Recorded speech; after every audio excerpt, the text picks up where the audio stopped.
করাচি।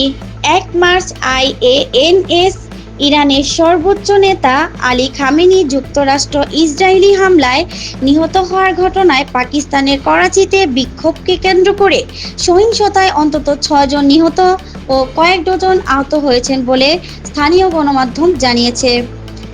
রবিবার একটি খান রোড এলাকায় শিয়া সম্প্রদায়ের বিপুল সংখ্যক মানুষ মার্কিন যুক্তরাষ্ট্রের কনসুলেট জেনারেল করাচি এর বিক্ষোভকারীদের জানালা ভাঙতে ও লাঠিসোঁটা দিয়ে নিরাপত্তা চৌকিতে হামলা চালাতে দেখা গেলে আইন শৃঙ্খলা বাহিনী কঠোর পদক্ষেপ নেয়।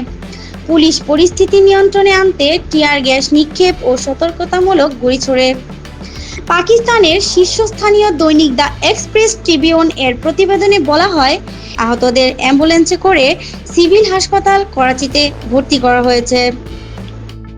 সিন্ধু প্রদেশের স্বরাষ্ট্রমন্ত্রী জিয়াউল হাসান লামজার করাচির অতিরিক্ত পুলিশ মহাপরিদর্শক AIG পাকিস্তানের আরেক শীর্ষস্থানীয় দৈনিক ডন জানিয়েছে, সকাল 11টার দিকে করাচির ট্রাফিক পুলিশ ঘোষণা দেয় যে নাহিদা, কথা টিভি 71, ঢাকা।